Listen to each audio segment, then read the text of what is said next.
Good evening, everybody. This is Mike Tedesco, your friendly Raw recapper here, recapping live, first time ever, the live post-show for Raw.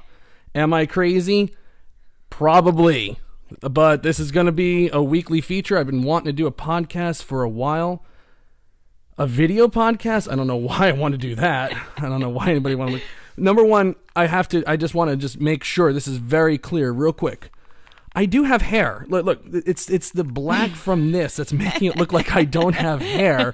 This looks really bad, but I don't know, man. I don't know. We'll figure it out. Well, anyway, the reason why I'm doing this is because I get an inordinate amount of emails almost every week. And by inordinate, I mean like 2 or 3. I'm just kidding. It's a few more than that. But everybody wants to know, Mike, when are you going to do the Raw reviews again? We miss your Raw reviews. When are they coming back? And I'm like, you try writing about this 3-hour show a day later, trying to remember things that happened on this show and write and discuss it. You have no clue what's going on. You know, I some things happen on this show. I look at my recap the next day and I'm like, that happened. I recapped that. I went back and looked at a few Raws from like a month ago or so. I'm like, I recapped that match? That's strange. So this is my idea to kind of fix this problem, because there should be a more in-depth Raw review out there done by the Raw recapper. I just can't write it anymore. Writing it was driving me insane. So this is my solution. We're going to do a live recap post-Raw every week. I'm not saying every single week is going to be live. There will be times that Raw's in this area. I live in New Jersey, so I'm in that little tri-state area where WWE comes a lot. So we got SummerSlam in 2 weeks. I can tell you the Raw after SummerSlam, this will not be live. This will be on tape delay. You will have a video podcast. It just won't be live. I'll probably update it at like 3 in the morning or something like that. And I get it also, as we do this live thing here, not everybody is going to stay up with us and listen to us babble about Raw. I mean, it's let's face it, it's tough to get through this show 3 hours every week. I know I have to actually type it and all that stuff. It's tough. So if you want to go to sleep on the East Coast right now, it's 11:25. You want to go to sleep? That's totally cool. I'm not going to hold it against you. But you know what? This is going to be up on SoundCloud very soon after we finish recording this. So you can listen to it on your commute to work in the morning or to school or whatever it is that you do. Or if you don't get up in the morning, you can listen to it when you wake up in the afternoon. I don't know what your situation is. But that's really what this is about. It's like, you don't have to join us live in order to experience the full thing. I want, you can also check in with us afterwards and we'll have it up for you and it'll be fine. But anyway, I'm going to be recording this show every week with special guests. Let's say that special guests. Number one, looking to do this a lot with my brother-in-law, Vin, who couldn't be here tonight, but I have a perfect substitute. She is my lovely wife. You may remember her from the Teacher's Lounge. Here she is. Hello. That's Victoria. I'm back. She's back. Yes. The Ms. Queen is back. Oh, yes. Yes. So, there's not much introducing that needs to be done here. I'm the wife. She's my wife. If you... And she's a big wrestling fan, by the way, too. So this is not just like, somebody who's just... Yeah, she's not a fake, okay? She enjoyed wrestling before the women's revolution, too. Yes. Okay, so she's the real deal. Mm-hmm. She's no faker. She used to join me when we used to do the Wrestleview Telemundo. I just forgot the name for a second. Greg, if you're listening, I am so sorry. We love you, Greg. Greg, we love you, the man. But Victoria used to join me on Telemundo. And also the Teacher's Lounge. We did a few of those. Yes, and we did. 2 very good reviews on the old, now defunct Wrestleview VIP section, which was a tremendous feature. It was. And now we're giving you content for free, so I'm even crazier now. There you go. You don't have to pay for this. Exactly. I'm crazy. I'm nuts. But, yes, an update on Victoria. We just passed 3 years on July 26th. We just got married. I was like, what update? Well, no. And also the other update is she's still obsessed with The Miz. So... Yes. expect to have Miz and Mrs. tomorrow night after SmackDown. Yeah, I knew that was coming. I did. And I'll probably do that again later. Oh, I'm sure you will. I'm sure you will. Absolutely. But anyway, this isn't going to be a long show. We are going to be doing this, I'm looking to aim this at a half hour to 45 minutes every week of talking about guys in stretchy pants and Monday Night Raw. I don't think we need to do much longer than that. I mean, maybe when it's SummerSlam, we'll discuss our thoughts of being live at SummerSlam. I don't know why is that funny? Like, why are you laughing? Because you said guys in stretchy pants. Oh, okay. I don't. But so those shows might be a tad bit longer if it's a show that we actually went to, or maybe we'll just discuss a pay-per-view real quick as well. We're definitely going to Evolution in October. We're definitely going to be going to that as well. So you'll hear from us on that from live perspectives and stuff like that. But I'm looking to do a half hour, 45 minutes on this show. It's about it. We're going to talk about, more in depth about like the bigger things that happen on Raw, and the stuff that wasn't that good, we'll just skim over it real quick. I have a feeling when it gets to the fall, we're going to be skimming a lot of stuff. But for right now in the summertime, it's not all bad. Exactly. All right. Well, let's just jump right into it. Let's just it. do the Raw recap here, all right? Well, number one, we have... let's just see what everybody thought of this Raw number one. Right now, I'm looking at a poll here that I put up on the Twitters, and hopefully I can get this thing working so you can actually see what the heck I'm looking at. But it ain't pretty. It ain't pretty. So out of, let's see, we have 36 votes so far. Okay. I literally put this thing up less than 15 minutes ago. Oh, okay. We already have 36 that's votes. not bad. I love the fact that we got rid of the thumbs up, thumbs in the middle thing. The thumbs in the middle thing was silly. Doug was right. Doug, you're right. I know, you're right. Choose one or the other. Be an adult, okay? Right. I don't. You have to be decisive. I don't think that the people in the internet wrestling community are challenged enough to be adults. And I'm not talking about our listeners, by the way. Our listeners are great, but the other people, the ones that don't watch this show, the uneducated. These are my educated fans. You know what I mean? The unsheeky baby. 67% give it a thumbs down. Well, do we agree with them? Let's see why. Do we agree with them? I'm not sure. I agree. You agree? You give it a thumbs down. Oh, absolutely. Oh, okay. If I had to give an overall, thumbs down. All right. Well, let's see if we agree with that. The show kicked off with Kurt Angle and the Constable making their way to the ring. Last week was probably the show that we should have debuted on, but we were on a road trip. We were in Washington, D.C., and you can't trust hotel Wi-Fi. No. But we've been playing this for a few weeks to do this. But anyway, last week was actually an interesting show. They had Brock Lesnar there, and he didn't want to come out, and he did all that stuff where he says he doesn't care about the WWE Universe, and Paul Heyman basically had to beg him to come out. He says, we're not friends. I hate you, Paul. We are not friends. And then he still comes out anyway and attacks Kurt Angle and then leaves Heyman flat on the mat. So Kurt Angle comes out and says that he is upset about the attack, but since he's a man of his word and Lesnar appeared, Paul Heyman's going to keep his job and he's going to be interviewed by Renee Young later tonight. And that was it. That was it in terms of follow-up. So basically it's like, yeah, I'm mad, but literally nothing's going to come of this. Right. And it just was not mentioned again. Yeah, exactly. Like I didn't understand that. There was absolutely no follow-up. I think it was just more of a recap.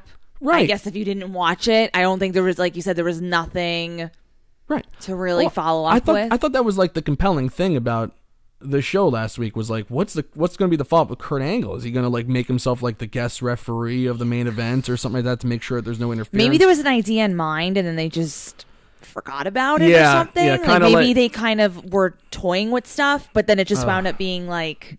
I could see that actually because they do that a lot. I mean, because they toyed with making Sasha Banks and Bayley feud and then that's... Right. Don't even get me started on that. Well, that's for later. It's too early in the show for that. Let's start off on a positive note if we can, please. It's too early in the night for that because that'll just drive me insane, but I do have stuff to say about that. And actually, I had a really interesting Twitter conversation with Clinton Navigator Bowman, CJ Bowman, who used to host the Velvet Room. Yes, by the way, I do recall. I do. And we were both kind of in agreement that this Bayley Sasha Banks thing is probably. Right, but that's later. I know. Let's go okay, back. Okay. Come on. I'll get back to you, CJ. Anyway, I gotta say, I'm sure it's been discussed before, but Kurt Angle, man, he looks really in rough shape. He can't even stand up straight. I mean, they have to film him from like a certain angle. I know. Where it makes it look like he's standing up straight. But if they get him from the side, you can see that like his neck is this way and his legs are always like... Yeah, he has to position himself a certain way in order for him to be able to stand properly. I mean, it's just from wrestling all those years. He's standing and sitting. It's strange. It's really weird. I mean, I feel bad for him. No, I do too, but I think that's just the nature of his body now, unfortunately. Yeah.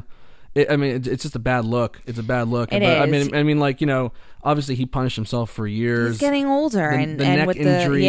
with everything going on with his life, there's no way that he was going to be looking amazing, unfortunately. Yeah. I mean, he looks good for Kurt Angle. Yeah, I guess he looks better than I guess I would have expected him to look.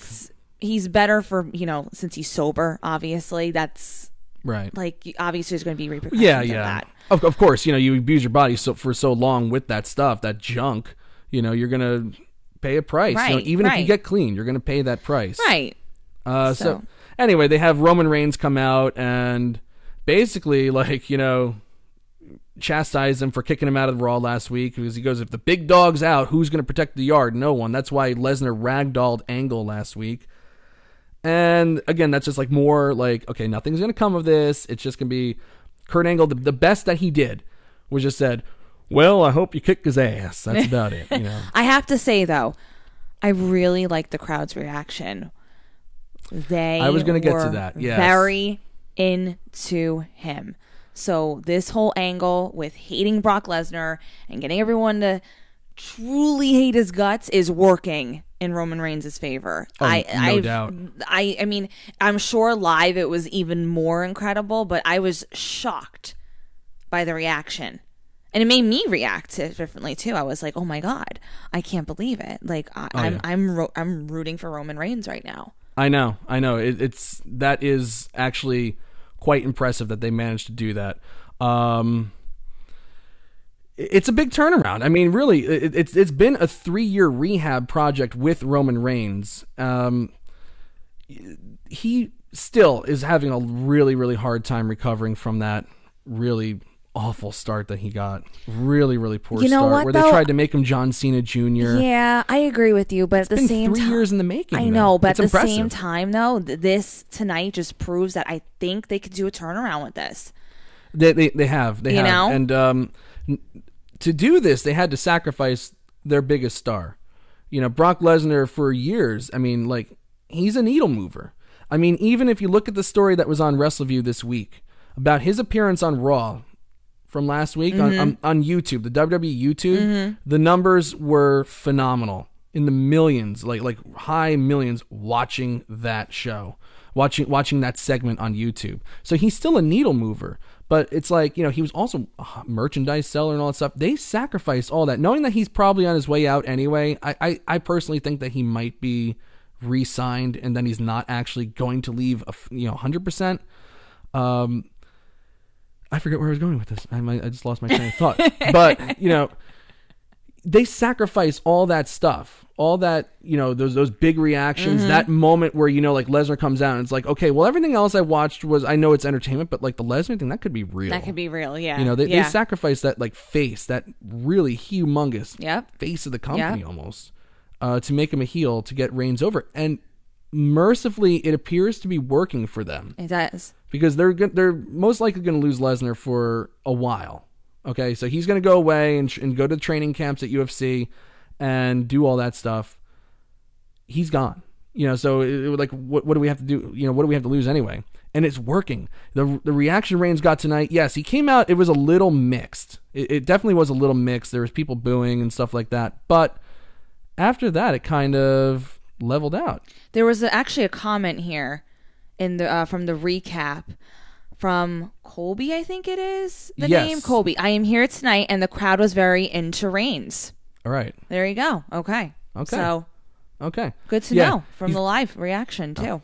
Naturally, I got a little dig in there. No, you didn't mention it, Mike. Well, I did mention it. I really did. But, yes, Okay, so somebody actually live in attendance at the show said that the reaction was very good for So Reigns. there's confirmation. I read around at other stuff too that whenever Lesnar's face appeared on the screen, it got big boos and stuff like that.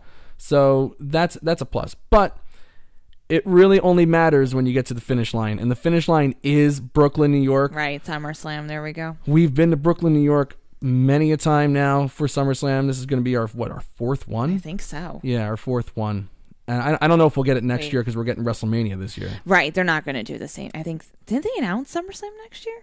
No, I don't know. Well, actually, they had a 3-year SummerSlam thing, and then they signed again for this one. Oh, so okay. I'm not really. Who knows? Maybe, but yeah, I don't think because we're getting WrestleMania. I would love to get WrestleMania and SummerSlam. I'm greedy. You know, I'll take it all. I'll take all I can get. They're not going to do that for us, though. No, of course not. But so what will the reaction be at SummerSlam? There's still a lot more. There's a little ways to go before I feel like, okay, he's going to be the overwhelming babyface. But there were some interesting things that happened, too, with Mr. Reigns. And real quick, I got a little thing here from Jamal. I got to ask Victoria, what are your overall thoughts on Roman Reigns as a character? Okay, so since we're talking about Reigns so I got a comment? Somebody asked me a question? Somebody's asking a question right here in the live chat. Oh my gosh, it's so exciting. Overall, as a character, I'm really liking him right now. In the beginning, no. Jack and the Beanstalk thing, obviously I can do without it. But as a character, I really, really think it's working for him. And I was going to mention this while we were talking about when we get into the match that he had with Corbin, but he's really holding his own now. I like what the promos that he's cutting. I like what he's doing in the ring. I think he's finally getting to that comfort level. But I think he's a true Roman Reigns. He's not that sugarcoating John Cena cookie cutter version that they were trying to create. Now that he's able to do a little bit more with his character, it's working for him. I like this Roman Reigns because it's original now. It's not like people forget that Stone Cold Steve Austin, amazing face, but he was his own face, totally different from John Cena. Yes. So why are we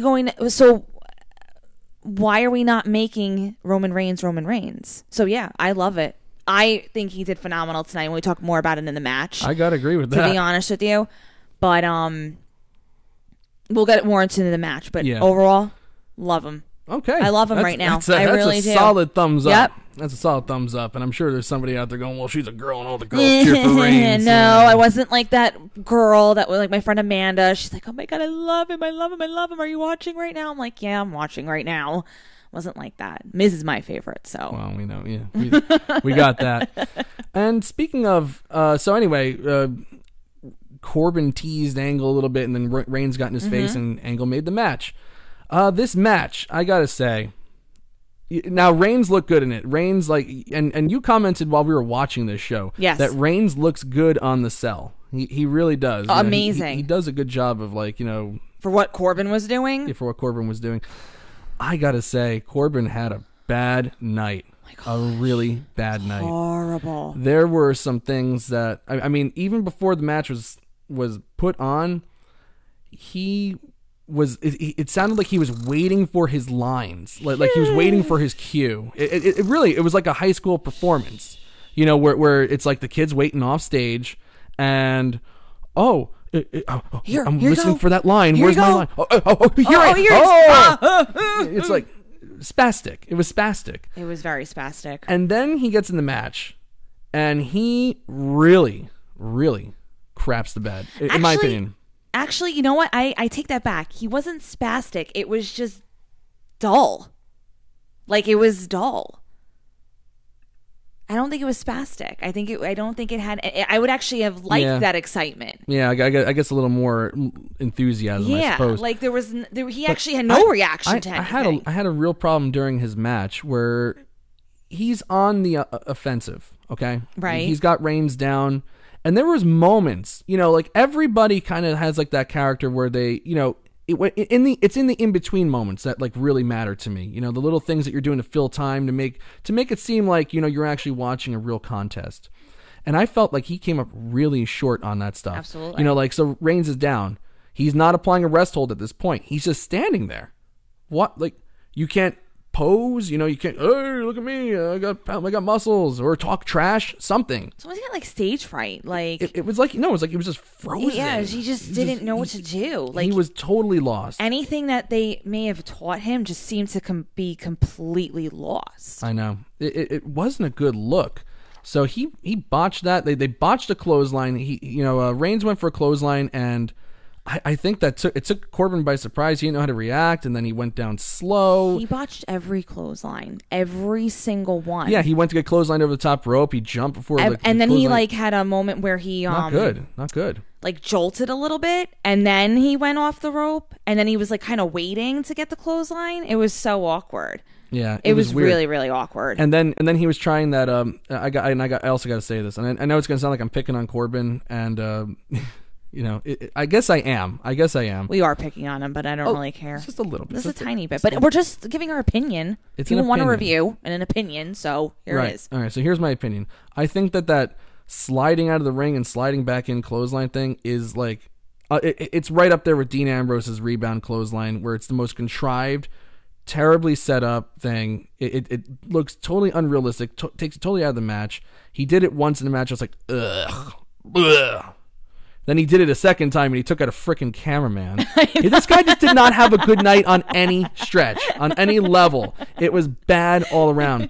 Even like, like in simple things, like, just like a quick backstage segment where he has to just like give Stephanie's orders. It just sounds like, I'm trying really hard to remember my lines. I got really annoyed too, because Roman was selling so much, and because there was at least, I think, if I remember correctly, 2 commercial breaks during their match. Yes, there was. He didn't look winded at all.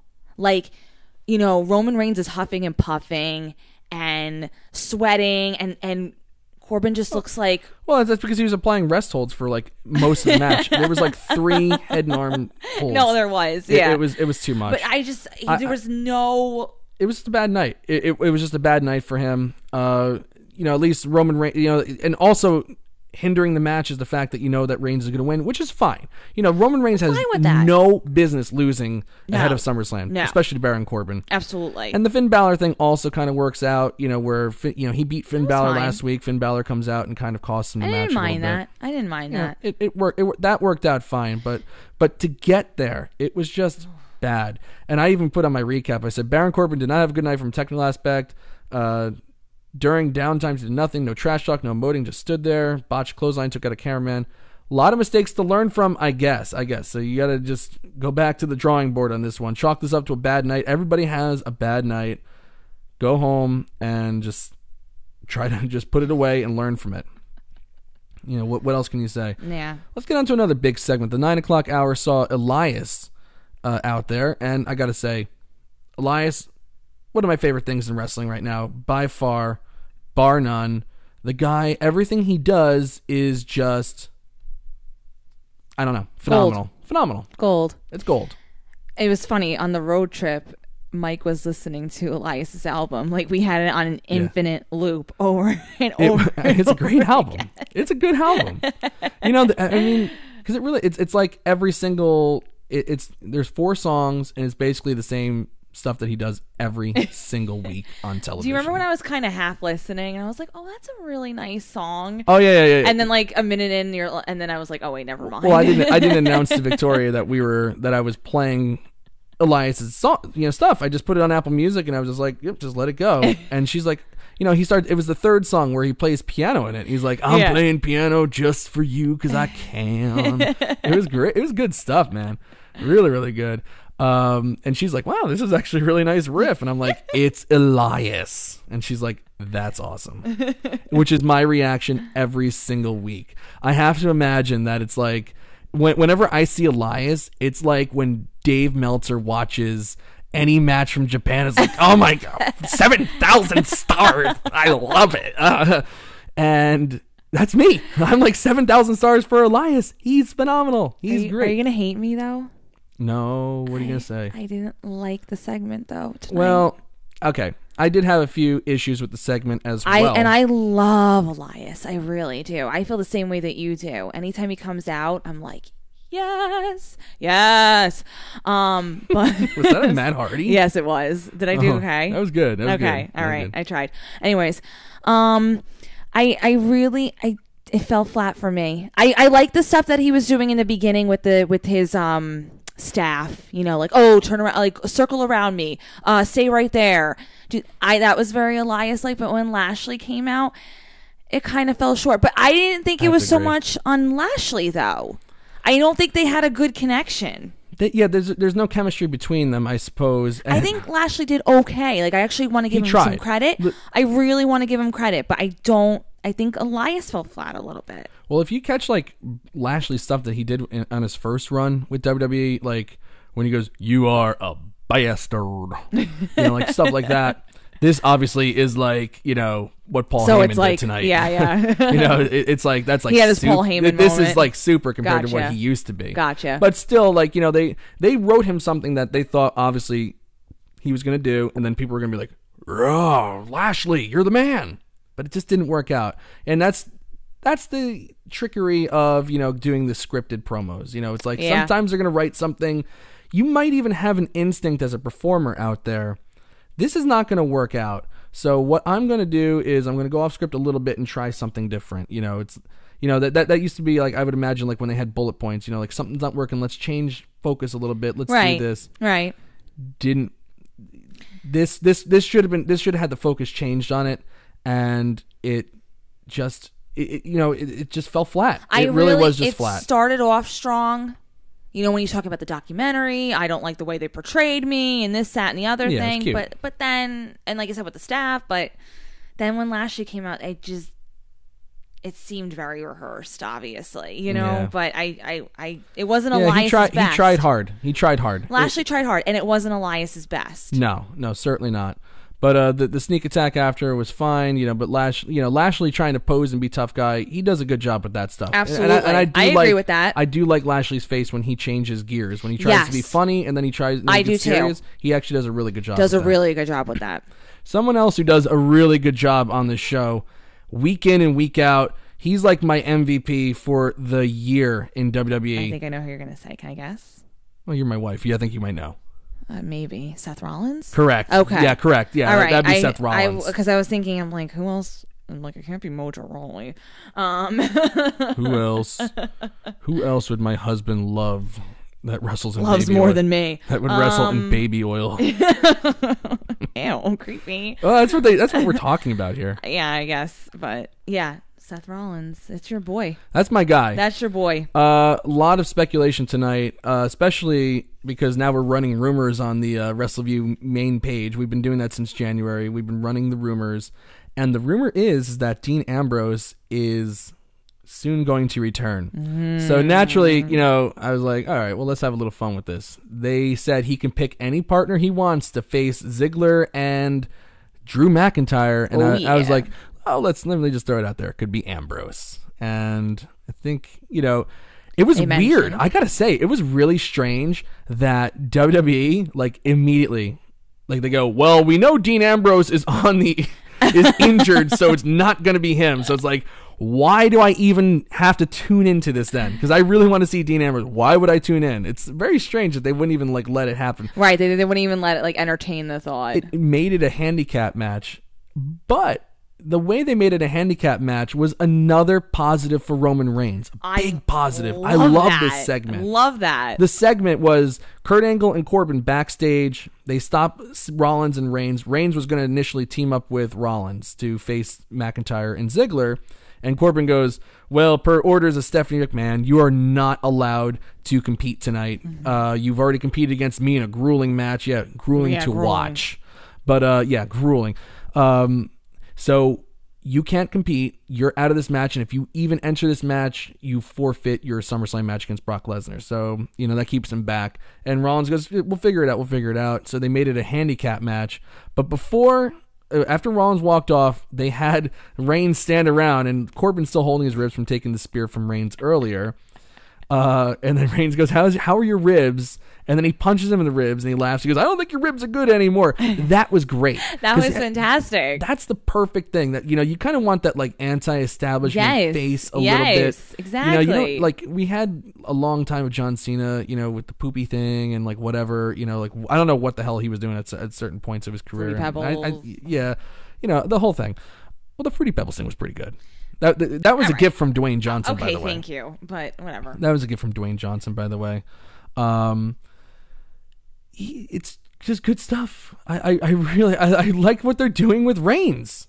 I do too. It's like yes, and Quentin Walters just go douche thing to do. Got to agree, but. You want your face every now and then to be a little bit of a douche. Exactly. Like, why not? Like, everybody's a douche in life at certain points of their day. I am. I'm probably being a douche right now. I don't know. Well, you're not a good example because you really are like 90% of the time. Yes. You're really like not a nice guy, actually. But anyways. What the? What? Wow. You're My not. God. Okay. Just chill out. Okay. Settle down. But anyway, I like that thing. It was really, really good. And the handicap match was actually pretty damn. It was really good too. It was really Seth good. Rollins. It's like I think sometimes he tries, but he can't have a bad night. Maybe he tries. I don't know, just to see like what it would be like. I think if I were as good as him, it's like when I go bowling and like you have those guys that are like bowling, hot 750 series or 800 series every week. It's like, I wonder if they like think like, God, I wish that I could just be bad for one night. It's like, because I'm like struggling to get to like 600 and they're like just slamming strikes down. I have to imagine like if you're that good at your profession, if you're that good at wrestling, like wouldn't you ever wonder what it's like to be Mojo Rawley every now and then? This chemistry that he has with Dolph and Drew though is just spot on. But the way he just goes about his match, the flow of everything, he just presents himself so nicely too. They even had a botch in this, and like there was a lot of botches on the show tonight, and I was wondering like, God, was there like a European tour that I missed? Because like they all seem exhausted, but there was a botch in this match. They just went with it. McIntyre was supposed to catch Rollins coming off the top rope with his crossbody and then go for a tilt-a-whirl backbreaker. And he wound up, the momentum took him over and he dropped him. But Rollins did the right thing. Sometimes people tend to rush those things. Like, oh my God, we made a mistake. Just get up right away. And it's like, sometimes the bump you take from the botch is worse than the bump you were probably going to take, just if the move went totally normal.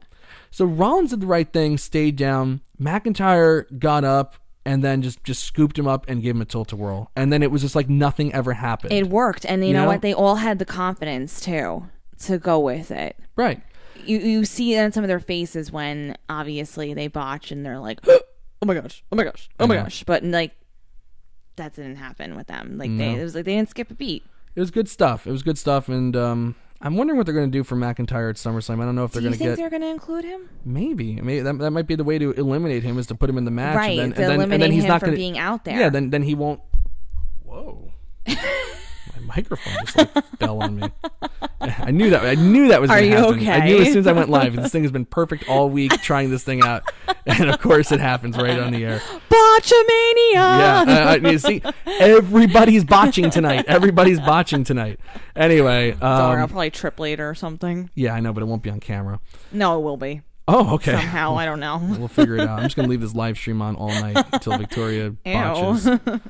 Anyway, I guess the big thing that we should talk about tonight... Oh, anyway, to answer the McIntyre question real quick, in order to eliminate him from ringside, it would be compelling to put him in the match with Ziggler. So he's not going to be watching Ziggler's back anymore, and just, that takes away that. And then it's a pretty even fight, I would suppose. All right, the big thing to talk about, Ronda Rousey had her first Raw in-ring match. They kept it short and sweet. The match didn't even start until about 11:04 p.m. Eastern Standard Time. Yes, it did. That's a late start. Like, they always give... I don't know why. You have a 3-hour show, and you just cannot seem to pace to get that main event extra time. It's like, we needed to have that segment with R-Truth and Goldust, go as long as it did, and then we can't get to our main event, which is actually the compelling thing on the show. Yeah, exactly. And this time they went Go even figure. later. They had Charlie Caruso out there interviewing Alicia Fox. That was unnecessary. Okay, I have to ask this question, and Okay. I may sound like a sexist jerk, but not ever. Listen, I have this just on me right now. I'm looking right into the camera. This is to WWE and to anybody who's with the Women's Revolution. Not everybody can be a trailblazer. How many freaking trailblazers can you have? Everybody, when they inducted Jacqueline on the Hall of Fame, trailblazer? Really? The lady who was wearing the cowboy hat and the skimpy bikinis, that's trailblazer. Like, what are we... They want to buzzword the hell out of everything, and it drives me nuts. Alicia Fox is a decent hand. She's competent in the ring. She doesn't make a fool of herself. She outlasted all those other women from 2008.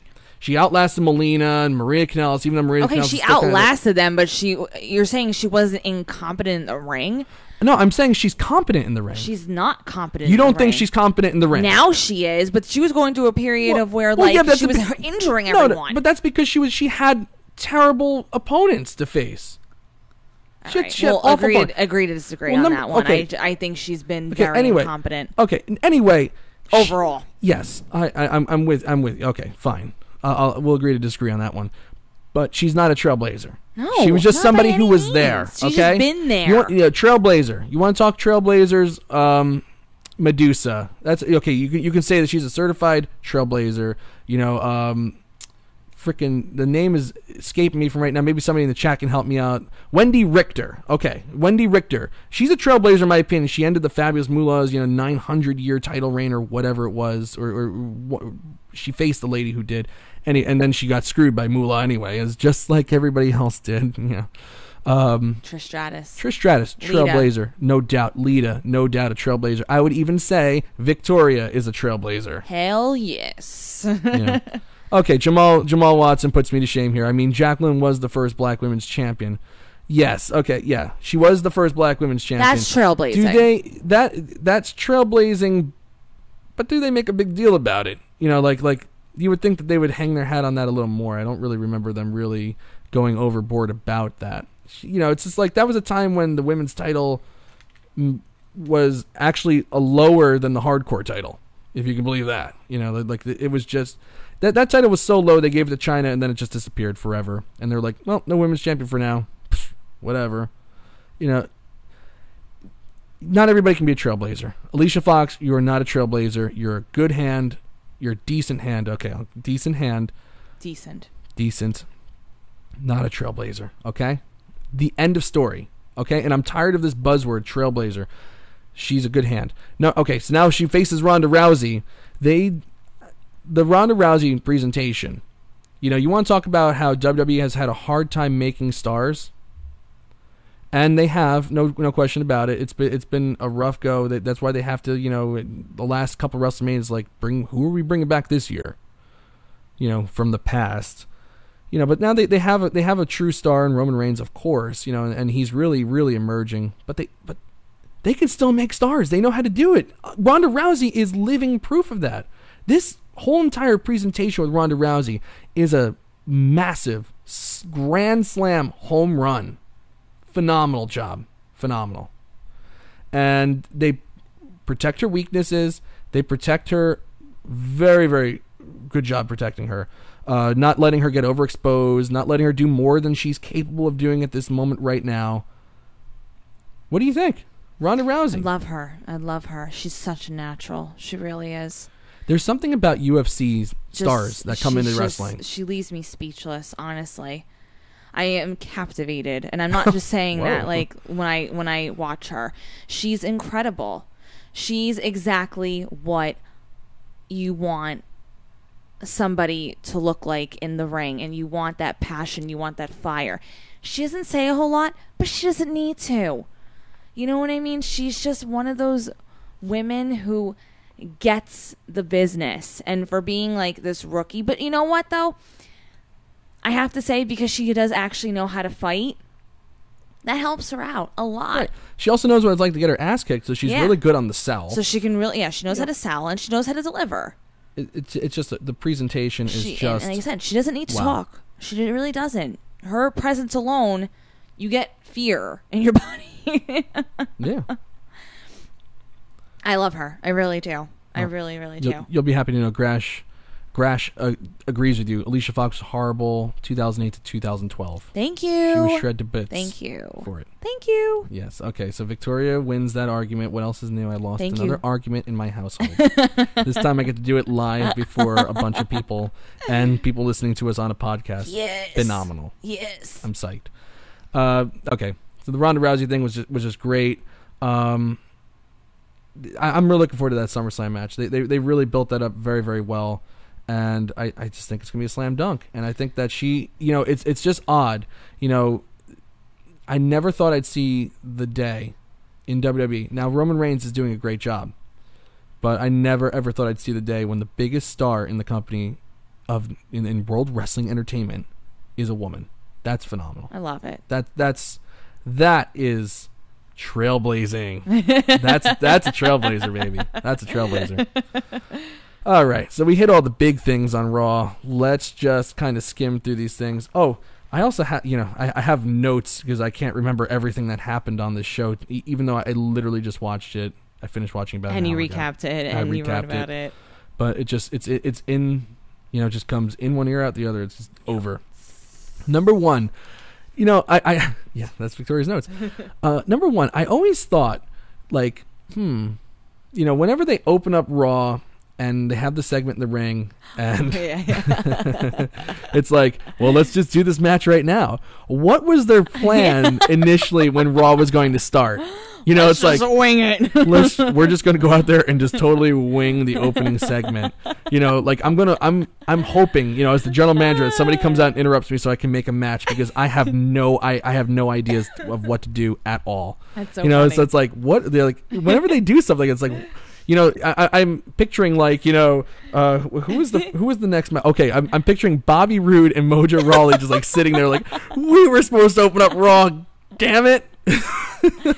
When's the last time they opened up a Raw with a match? Oh God, you know what? Like when I was doing written I remember Raw, when I was gonna say, because you used to keep a count, like I did. Or was that SmackDown when you kept? No, it was Raw. It was Raw. It was when I was doing Raw. I kept a count from September 2015 until January 2017. Yeah. When they did a match, an actual match. That was the first time that January 2017.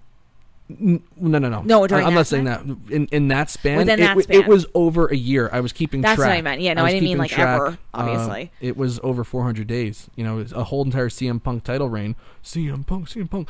A whole entire CM Punk title reign in the span of the last time they opened up Raw with a match. That's stunning.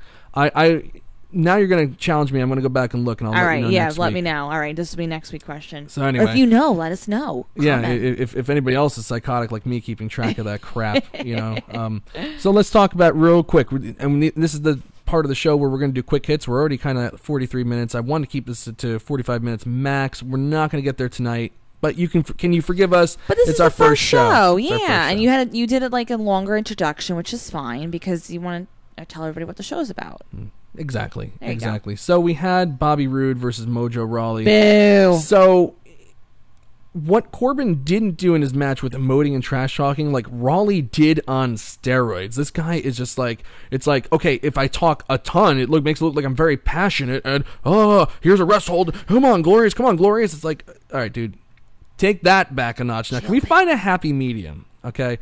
Number one, it's so hard for me to take serious a guy named Mojo Rawley. I just can't do it. You're not going to get me to do it. You'll never get me to do it. There were crickets too. It was just a poor match. Painful. It was really painful. It was a very, very poor match. A lot of rest holds. Bobby Roode looks like he's wrestling underwater right now because he's a guy I just don't feel like, what is he? I think he's 38 or 39 years old. I think he's going to be leaving soon. I don't think he's going to be leaving at all. But, you don't think so? No. I think so. I'm looking at Bobby Roode right now. I don't know. I think he's going to be out soon. I don't see it. He's 41 years old. Damn, I was way off. You're 41 years old. You are stuck. I mean, like, this is like not even mid-card hell. This is like, Mojo Rawley, you're facing this guy. This is like curtain jerk stuff. This is what Quentin Walters calls the flop of the night. Actually, I kind of like that little like thing. that. Flop of the night, Yeah. flat match of the night, best match of the night. Maybe we should do that. That's stuff that we should look into doing on this show in the weeks to come. Thank you for that, Quentin. This was definitely flop of the night, but I can't really even say it was a flop because it's just I didn't expect it to be good at all. I did not expect it to be good at all. Just nothing to it. Slow. Boo. They looked like they wrestled underwater. No good. All right, let's see. We got Titus O'Neil. God. Favorite match of the Jesus night Christmas. by far. What?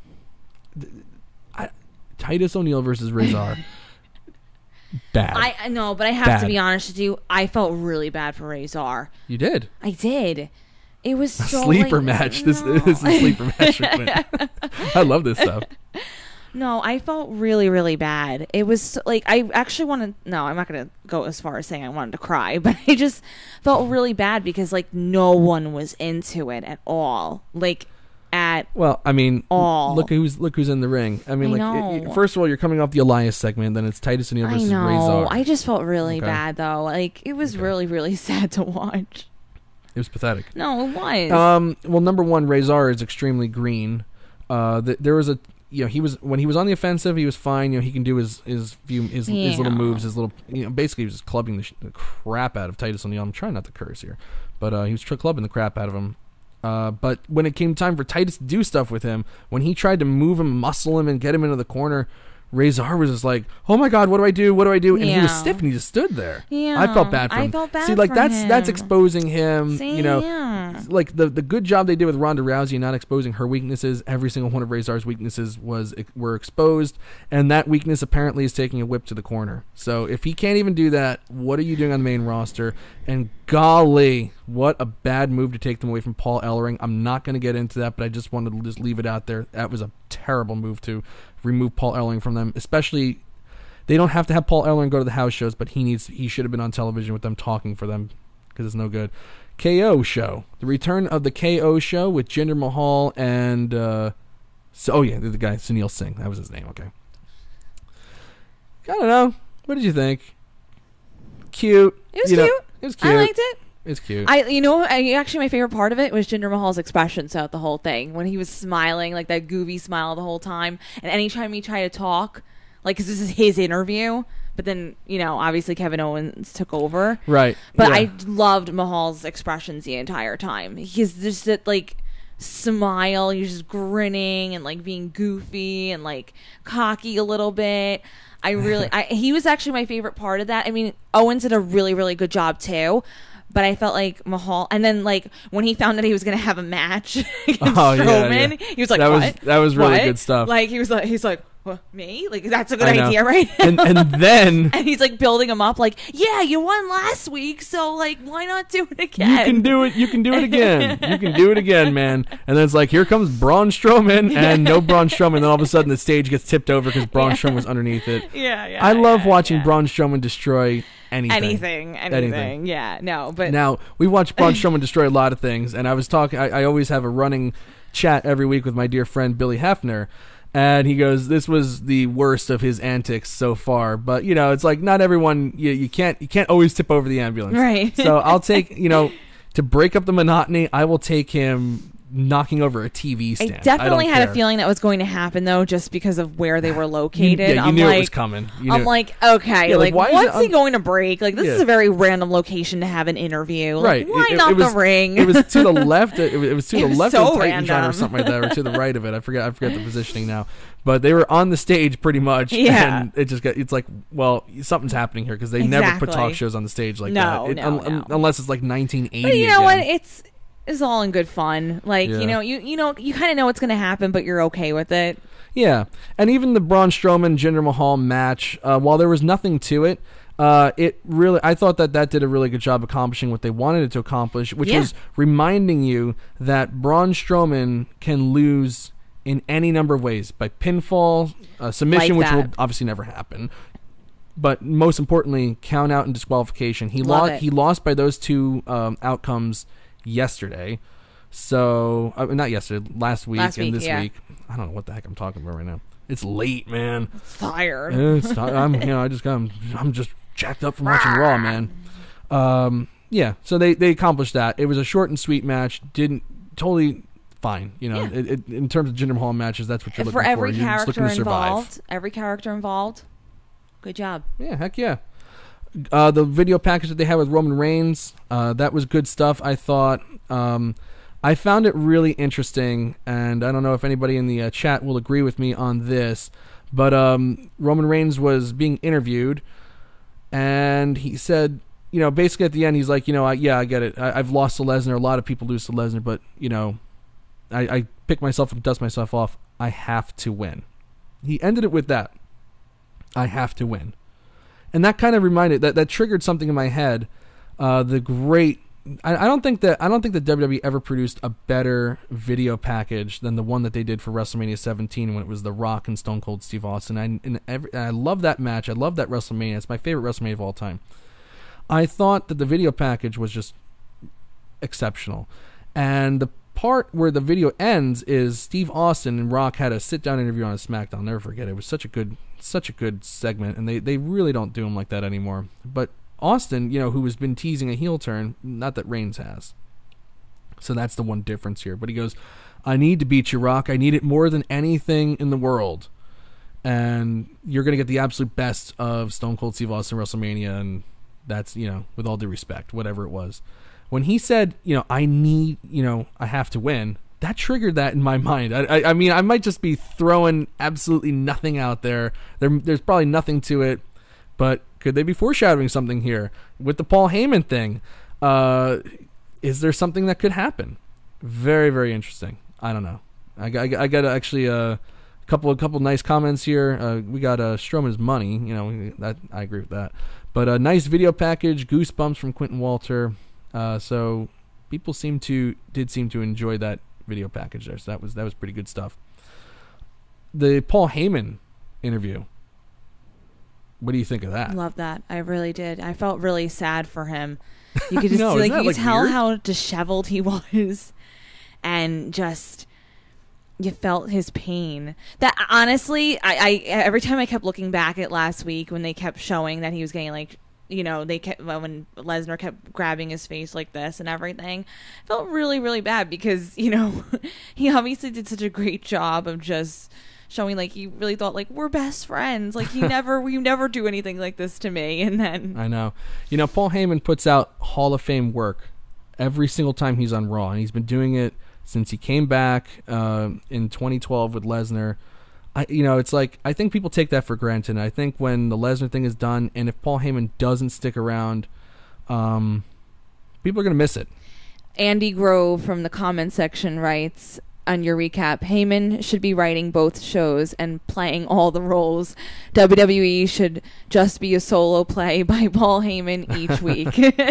I wish I wish that was the case. And Jeremy King, I'm down for that. Just rebrand everything to be named after Paul. Okay, well that's taking a little too far. No, I agree. I agree with our fans. I do think that when SmackDown was being written by Paul Heyman, good things were happening. That's where you got the emergence of Eddie Guerrero and He Who Shall Not Be Named. CB are the initials. We don't like to talk about him anymore. But you got there was the SmackDown 6. Rey Mysterio was in that group. Brock Lesnar obviously was centered around it. He is really, really smart with that stuff. It'll never happen. He was the best when we met him. Oh, he was great when we met him. Yeah. He called me Jersey Girl. He goes, hey, Jersey Girl. Yeah, he goes, you look like you walked out of The Sopranos. Thanks, Paul Heyman. Yeah, you should know, man. Anyway, before we finish up with our quick hits, the B team. The B team! Go, go, go! That's Victoria's favorite thing in WWE right now. Go, go, go! B team, go, go, go! It's fun. That stuff is that stuff's a lot of fun, man. Oh, it's so much fun. The B team rocks, brother. Love the B team. Really good stuff. Didn't like their match. Yeah, the match was okay. It was a no contest, whatever. Yeah. And they had more trickery from the deleters of worlds. It was whatever. But the B team, they have theme music now. They have a theme song. Go, go, go! She loves it. Happy wife, happy life. So, there's one less thing. Yes. Is that better? Yeah, no. that was better? Okay. Yes. This podcast is getting weird now. So, overall thoughts. What did you think of Raw? Whoa. Yeah. Okay.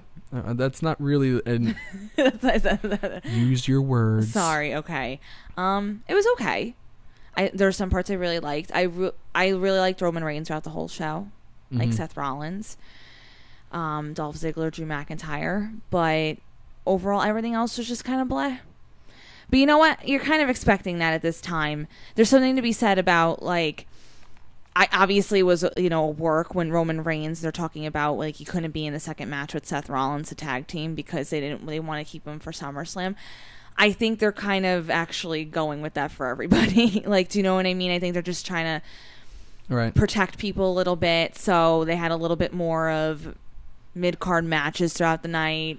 Yeah, I mean, they basically, the problem is when hyped, and it's like they don't. I mean, because everybody, I feel like these past few years especially has been injury prone, and I asked you this even tonight, but like it's different now. You said, okay, if anything like that happened where somebody got severely injured, they just kind of went through the match and that was it. Like there was really no discussion about it. But now with the way that people like WWE's getting scrutinized for concussions and everything else, they're not going to mess around with anybody's injuries. Right. So I don't think they remove Roman Reigns no, for that I know reason. that. But like, no, I'm just saying, like, I think the problem with these long build-ups, to a show, where you have a couple weeks, to kind of kill, is that you can't always tell a complex story, and sometimes the story is just the story can just be laid out and done in a week, and then it's like, well, Jesus, we have another 5 weeks to go, so it's like, and then we just got to kill time. And a lot of these stories for SummerSlam this year are very simple. There's not much to them. It's not very complicated. Oh, I love simple. I love simple. Simple works for me. But I think it was just one of those Raws. It was. Yeah, I think it truly was one of the cases, though, that they really they want to keep it simple this week. You know what I mean? And, like, maybe next week get a little bit more into it, because, is it a week before next week? Next week's the last Raw before, right? Yep. Okay.